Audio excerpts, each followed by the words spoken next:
World kidney day पे आज हमारे साथ मौजूद हैं डॉक्टर रविंदर सिंह भदौरिया, जो कि गाज़ियाबाद और नोएडा के एक जाने माने किडनी विशेषज्ञ हैं। आइए इनसे जानते हैं किडनी से जुड़ी हुई बीमारियां और उनके निदान के बारे में। डॉक्टर रविंदर, बहुत बहुत बधाई आपको वर्ल्ड किडनी डे पर, और बहुत बहुत नमस्कार। नमस्कार।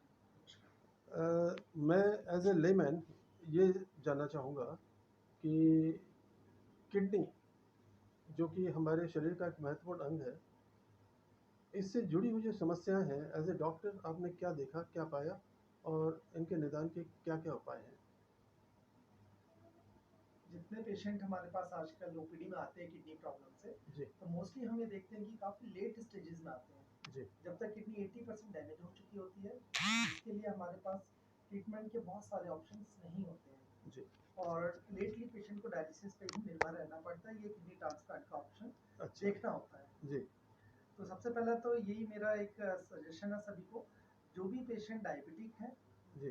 ब्लड प्रेशर के पेशेंट हैं, जी। या कार्डिक पेशेंट है, या कभी किडनी में पहले से कभी कोई प्रॉब्लम रही है, या जी। फैमिली हिस्ट्री है किडनी डिसीज की, किडनी में स्टोन रहे हैं, किडनी में कभी प्रीवियस इन्फेक्शन रहा है, जी। तो इन सभी पेशेंट को रेगुलरली अपनी किडनी फंक्शन टेस्ट करने चाहिए, जी। कम से कम साल में एक बार। या कभी भी कुछ सिम्टम्स ऐसे लगते हैं जो किडनी प्रॉब्लम के बारे में, जी। जिसके बारे में मैं आगे चर्चा कर सकता हूँ, जी। तो उनको तुरंत डॉक्टर से संपर्क करना चाहिए, जी। जिससे उनको परामर्श टाइमली उनको परामर्श मिल सके और इसके लिए ट्रीटमेंट ठीक टाइम पे स्टार्ट किया जा सके। जी। अपने दर्शकों को हम बताते चले कि डॉक्टर रविंद्र कुमार भदौरिया जो हैं, ये यहाँ के गाज़ियाबाद के जो मशहूर और लोकप्रिय अस्पताल है यशोदा, इसमें बैठने के साथ साथ महेश क्या नाम है, डॉक्टर ये कैलाश हॉस्पिटल नोएडा में भी कार्यरत हैं, और बखूबी वहाँ की जो जनता है उनकी सेवा कर रहे हैं। और यहाँ गाज़ियाबाद में एज ए किडनी स्पेशलिस्ट इन्होंने एक अच्छा खासा नाम कमाया हुआ है। तो डॉक्टर भदौरिया, अब मुझे ये बताइए कि पेशेंट को कैसे पता चले कि he is being affected by this kidney trouble, kidney problem? 80% patients में किडनी के सिम्टम्स बहुत ज़्यादा नहीं होते हैं। जी। बहुत समटाइम्स हम इसलिए किडनी को साइलेंट किलर बोलते हैं। जी। और एक जो मोस्ट कॉमन सिम्टम होता है ब्लड प्रेशर। जी। अगर कोई भी यंग पेशेंट है जो 50 साल के नीचे जिसकी उम्र है, अगर आपको ब्लड प्रेशर है, आपको किडनी फंक्शन जरूर चेक करनी चाहिए। अच्छा। सेकेंड थिंग, जी। अगर आपको, जो जैसे हम सभी को मालूम है कि पैरों में सूजन आना, चेहरे पे सूजन आना, जी। आपको बहुत ज़्यादा थकावट महसूस होना, जी। आपको एनर्जी लेवल काफ़ी कम लगना, भूख नहीं लगना, जी। वेट लॉस होना या वेट ज़्यादा होना, ये जी। कोई भी लक्षण, शुरुआती लक्षण हो सकते हैं किडनी प्रॉब्लम के। जी। जब किडनी की प्रॉब्लम काफ़ी एडवांस स्टेज में होती है, तो आपको हमेशा उल्टी जैसा जी मचलाना, जी। सांस का फूलना, रात को ठीक से नींद नहीं आना, जी। हाथ पैरों में खुजली होना, जी। बेचैनी, घबराहट लगना, अच्छा। ये सब लक्षण आ सकते हैं। अच्छा। डॉक्टर साहब, एक बात बताइए कि क्या ये जो है बीमारी आनुवंशिक होती है, या हमारे खान-पान की वजह से, या और जो इसके जो वो है उनकी वजह से ये बीमारी हमें इससे हम ग्रसित हो जाते हैं? सबसे पहला कारण आजकल किडनी फेलियर का डायबिटीज है, जो अमूमन 60 टू 70% किडनी पेशेंट्स में होता है। जी। तो diabetes is first most important right. Cause. उसके बाद ब्लड प्रेशर की प्रॉब्लम, जी। या समटाइम पेशेंट का वेट काफी ज्यादा होता है, ओवर वेट। आजकल का जो लाइफ स्टाइल है, खान जी। पान है, दिनचर्या, जी। उससे सेडेंटरी लाइफ स्टाइल है, उससे पेशेंट काफी ज्यादा गेन वेट पुट अप कर लेता है, जी। जो डायबिटीज और ब्लड प्रेशर का रिस्क भी बढ़ाने के अलावा हार्ट पेशेंट भी जल्दी बनाता है। जी। जो पेशेंट डायबिटिक है, जी। ब्लड प्रेशर के शिकार है, जी। जिनका ओबिसिटी, बहुत ज़्यादा वजन है, जी। कार्डिक पेशेंट है, जी। लंबे टाइम तक कुछ पेन किलर्स ले रहे हैं, जी। किडनी स्टोन की प्रॉब्लम है, जी। आमतौर पे इन पेशेंटों में किडनी की प्रॉब्लम ज़्यादा तौर पे होती है। जी। एक जनरल मिथ है कि हाइपरटेंशन भी शायद इसका एक कारण है। इसके बारे में आप प्रकाश डालेंगे प्लीज़? डेफिनेटली किडनी फेल होने की वजह से ब्लड प्रेशर हो सकता है, जी। या ब्लड प्रेशर अगर आपको पहले से है और जिसका अच्छा कंट्रोल नहीं है, जी। उसकी वजह से भी किडनी फेल हो सकती है। अच्छा। तो दोनों आपस में इंटरलेटेड है। अच्छा। अमूमन हम ये मानते हैं कि ब्लड प्रेशर हार्ट कंट्रोल करता है, जी। जबकि सरासर गलत है। जी। किडनी का ये बहुत बहुत इंपॉर्टेंट रोल प्ले करता है बीपी कंट्रोल करने में। तो अमूमन जब किडनी खराब होने लगती है तो पेशेंट को ब्लड प्रेशर की शिकायत होने लगती है। सर मुझे किडनी के बेसिक फंक्शंस के बारे में बताएं ताकि मैं आम जनता को बता सकूं इसके बारे में। जैसे हम सभी को मालूम है किडनी का जो मेन जो फंक्शन है जी प्यूरिफाई करना, ब्लड को प्यूरिफाई करके जो जी शरीर के टॉक्सिन्स है उनको शरीर से बाहर निकालना। जी सेकंड इंपॉर्टेंट फंक्शन है फ्लूइड बैलेंस करना, जी। शरीर में पर्याप्त मात्रा में फ्लूइड को रखना, जो एक्सेस है उसको शरीर से बाहर निकालना। अच्छा। थर्ड जो इंपॉर्टेंट काम है इलेक्ट्रोलाइट बैलेंस करना, शरीर में पर्याप्त मात्रा में sodium, potassium, G magnesium, calcium, phosphorus का बैलेंस करना। जी सर जो अमूमन हमें नहीं पता कि जो किडनी है वो आपका ब्लड प्रेशर मेंटेन करने का काम करता है, जी। साथ में अच्छा। हीमोग्लोबिन मेंटेन करने का काम भी किडनी के द्वारा ही होता है। अरे वाह! एक अच्छा। हार्मोन इरिथ्रोपोइटिन हार्मोन किडनी के द्वारा बनाया जाता है जिससे कि पेशेंट का हीमोग्लोबिन मेंटेन बना रहता है। जी जी। और किडनी फेल होने पे ये हार्मोन कम होने की वजह से अनीमिया होने लगता है, हीमोग्लोबिन 10 से नीचे चला जाता है। अच्छा। तो अमूमन ये सारे फंक्शन होते हैं किडनी के।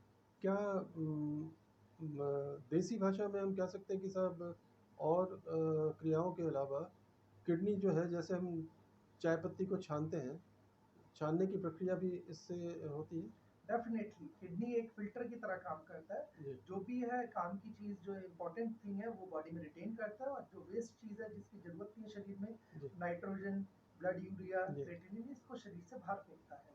अच्छा और इसमें साथ में इम्पोर्टेंट कि किडनी बोन हेल्थ भी मेंटेन करता है, विटामिन डी का जो एक्टिव पार्ट है वो अच्छा किडनी के द्वारा ही मैन्युफैक्चर किया जाता है, जो अच्छा। आपकी हड्डियों को मजबूती देता है। तो जी जब किडनी खराब होने लगती है तो आपकी बोन्स भी काफी वीक हो जाती हैं, आपको फ्रैक्चर होने का और शरीर में दर्द बना रहता है, ये सब संभावना ज्यादा रहती है। अच्छा।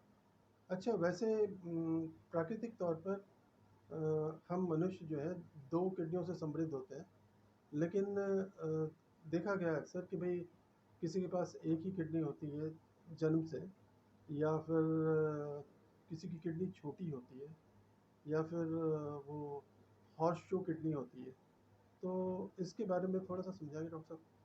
कई बार सिंगल किडनी की प्रॉब्लम को पता लगाना बहुत मुश्किल होता है, रूटीन चेकअप में कई पेशेंट को समझ में आता है कि उसकी एक ही किडनी है, जी लेकिन इसमें घबराने की कोई बात नहीं है। अगर जी आपकी एक किडनी भी अच्छे से काम करती है जी तो वो उतना ही परफेक्टली बॉडी को मैनेज कर सकती है जो दो किडनी मिलकर करती है। जी कई बार पेशेंट की सिंगल किडनी रहती है, किसी ऑपरेशन की वजह से निकाल देना पड़ता है, जी बचपन से किसी की सिंगल किडनी होती है, कई बार पेशेंट को डोनेट करते हैं, जैसे किडनी जी ट्रांसप्लांट जब हम जी करते हैं जी तो उसमें अगर सिंगल किडनी भी अच्छे से काम करे तो पेशेंट को अमूमन कोई प्रॉब्लम नहीं होती है, जी वो नॉर्मल एक लाइफ को जी सकता है। लेकिन उसको एक प्रॉपर एक लाइफ स्टाइल, अपना वेट कंट्रोल करना है, डायबिटीज ब्लड प्रेशर से बचना है, जी जिससे उसको जितना अच्छा माहौल मिले अच्छे से काम करते रहे लंबे टाइम तक। जी।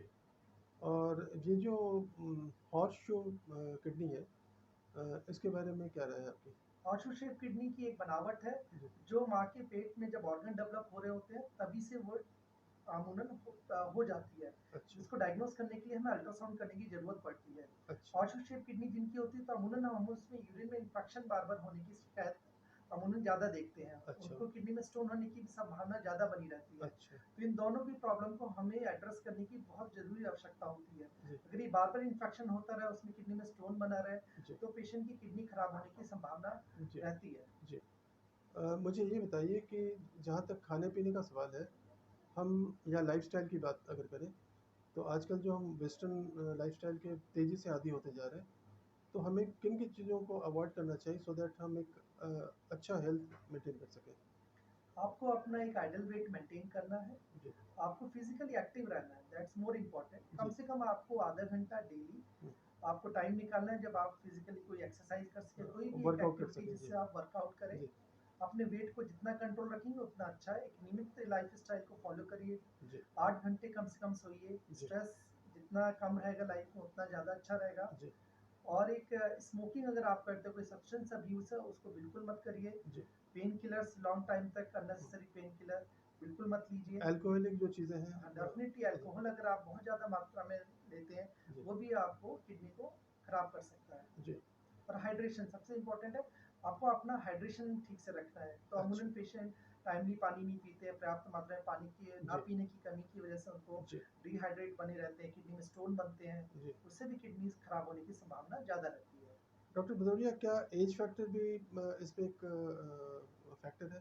डेफिनेटली 50 की एज के बाद आपका जीएफआर डिक्लाइन होने लगता है, किडनी के जो फंक्शन है जी, वो थोड़े से एक नॉर्मल नेचुरल तरीके से कम होने लगते हैं। जी, तो आफ्टर एज ऑफ द 60 हुँ, आपको किडनी की प्रॉब्लम होने की संभावना रहती है। अच्छा, वो संभावना काफ़ी हद तक बढ़ जाती है अगर आपको पहले से ही डायबिटीज़ है, हुँ, ब्लड प्रेशर है हुँ। और उसका कंट्रोल अच्छे से नहीं रखा गया है। आपके कहने का तात्पर्य ये है कि किडनी एक मशीन की तरह है, जिसको हम जितना तरोताज़ा रखेंगे, जितना एक्टिव रखेंगे, उतना ही हम स्वस्थ रहेंगे। बिल्कुल, आपने बिल्कुल सही बोला। जी, और इसके लिए एज़ अ डॉक्टर आप क्या सजेस्ट करते हैं हमारे दर्शकों को? इसके लिए जो 8 गोल्डन रूल्स हैं उसमें सबसे पहले तो आपको अपना फिजिकली फिट रहना है, आपको जी, एक अपना आइडियल वेट मेंटेन करना है, जी, प्रॉपर हाइड्रेशन रखना है। जी, अगर आप स्मोकिंग करते हैं तो बिल्कुल बंद कर देना है। जी, अगर आप कोई पेन किलर्स ले रहे हैं लंबे टाइम तक उनका सेवन अवॉइड करना है हुँ, आपको। जी, अगर आपको पहले से डायबिटीज़ है जो जी, कि पहला कारण है किडनी खराब होने का, जी, तो आपको अपना डायबिटीज़ जितना हो सके कंट्रोल में रखना है। जी, ब्लड प्रेशर है के पेशेंट है तो उसको भी ब्लड प्रेशर बिल्कुल कंट्रोल में रखने की कोशिश करनी है। जी, अगर आपकी कोई फैमिली हिस्ट्री है जी, डायबिटीज़ की, ब्लड प्रेशर की, किडनी प्रॉब्लम की, जी, तो आपको रेगुलर अपने किडनी फंक्शन टेस्ट ज़रूर कराने हैं। जी, प्लस अगर आपकी एज 60 से ऊपर है और जी, आपका मोटापा है, तो आप उस केस में भी आपको किडनी का टेस्ट रेगुलर कराना है, जिससे कि इसको अर्ली स्टेज में हम पता कर सकें और जी। इस पे तुरंत इस पे इलाज शुरू किया जा सके। सर मुझे एक बात बताइए कि ये जो किडनी स्पेशलिस्ट हैं या नेफ्रोलॉजिस्ट हैं और एक साधारण डॉक्टर को हम कैसे मतलब वो करें कि भई ये हमारे लिए काम के डॉक्टर हैं, एज़ अ किडनी पेशेंट मैं कैसे उन तक पहुँचूँ?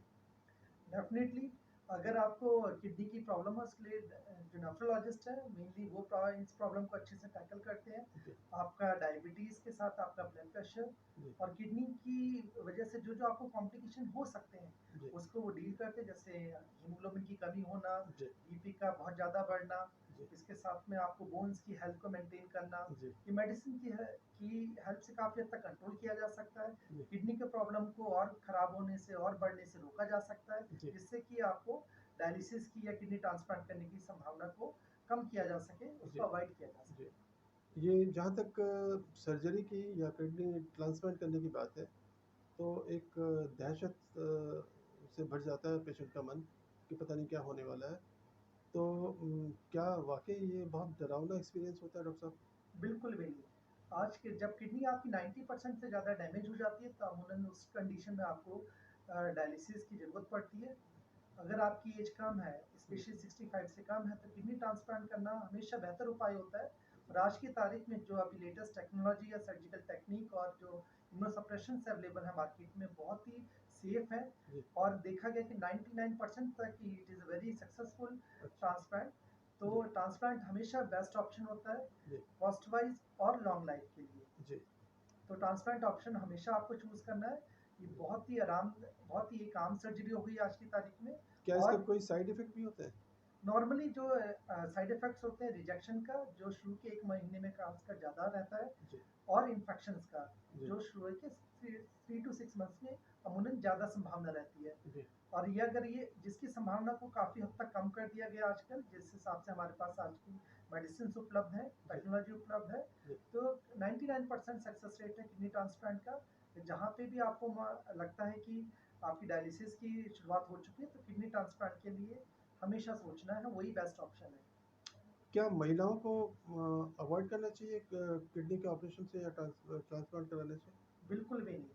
महिलाओं और पुरुष दोनों में ही किडनी ट्रांसप्लांट एक बेस्ट ऑप्शन है, जब भी आपकी किडनी 90% से ज़्यादा डैमेज हो गई है और आपको डायलिसिस की ज़रूरत पड़ रही है। एक जनरल धारणा है कि महिलाओं में इन्फेक्शन का खतरा ज़्यादा रहता है। तो ये एक जनरल मिथ है। इसके बारे में आप क्या कहना चाहेंगे? बिल्कुल भी नहीं, जो नॉर्मली महिलाओं में इन्फेक्शन होता है, यूरिन ट्रैक्ट इन्फेक्शन होता है, जी, पेशाब की नली की जी, छोटी रहती है, तो जी, उसमें यूरिन में इन्फेक्शन होने की संभावना कुछ ज़्यादा रहती है, हाँ। जिसको अच्छे एंटीबायोटिक्स से अच्छा कवर करके ठीक टाइम से कवर किया जा सकता है और ठीक रखा जा सकता है। अच्छा डॉक्टर साहब किडनी के ऑपरेशन से या स्ट्रॉन्ग मेडिसिन लेने से महिलाओं में ओवरी वगैरह का या यूरिनरी जो प्रॉब्लम्स हैं वो दिखती हैं क्या कभी? अमूमन ऐसा कुछ नहीं होता। इवन ट्रांसप्लांट के बाद जो लेडीज़ हैं वो जी, प्रेगनेंसी भी कैरी कर सकती हैं, जी, नॉर्मल अपना फैमिली को कंटिन्यू रख सकती हैं। ऐसी अच्छा, कोई संभावना नहीं रहती कि लेडीज़ को कोई खास स्पेशल प्रॉब्लम होती है, वो एक नॉर्मल रूटीन लाइफ अच्छा। अपना सकती है, अपनी इवन फैमिली कर सकती है। मतलब प्रेग्नेंट महिलाओं के लिए भी उतनी चिंता की बात नहीं है कि भाई किडनी जो है वो बहुत ज़्यादा वो करेंगी अगर वो प्रॉपर ट्रीटमेंट करा रही हैं तो। बिल्कुल, बिल्कुल, उसको बिल्कुल तरीके से ठीक किया जा सकता है।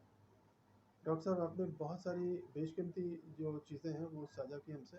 आपका बहुत बहुत धन्यवाद। Thank you, thanks a lot.